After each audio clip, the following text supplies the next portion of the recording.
How did you get through, like, not being able to apologize? What did you end up doing? Uh, I mean, I have a pretty interesting relationship history, Brett, which, having known you guys for about 25 years, you've journeyed a lot of that with me.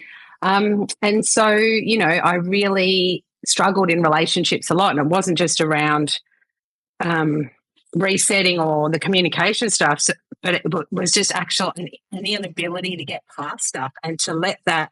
So one, not raise things. So we were either having an argument or there was a lot of unspoken stuff. So then I was having more of an internal argument about all the things that I wanted to say that I didn't say. And so then eventually that would explode and then there'd be something you had to apologize for because you'd be awful. And I just really didn't know how to do that for a long time. And then in my marriage now to Grant, my husband, we've been together around 10 years.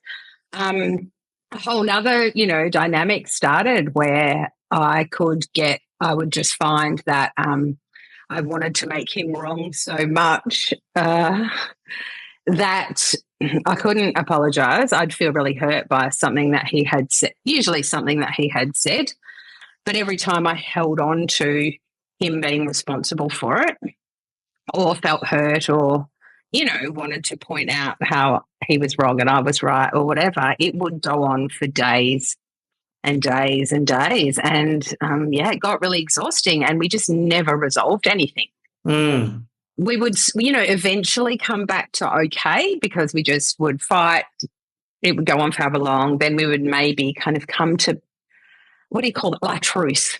Maybe a truce, not a resolution, but a truce, meaning like, I'm not going to say anything more about that. You're not going to say anything more about that. We'll just keep going on and then it would go away. But of course, simmering resentment built up there. And, I think resentment more than anything is the biggest killer of relationships. Not what you argue, but how you don't resolve that, how you don't get past that, and then what you hold on to.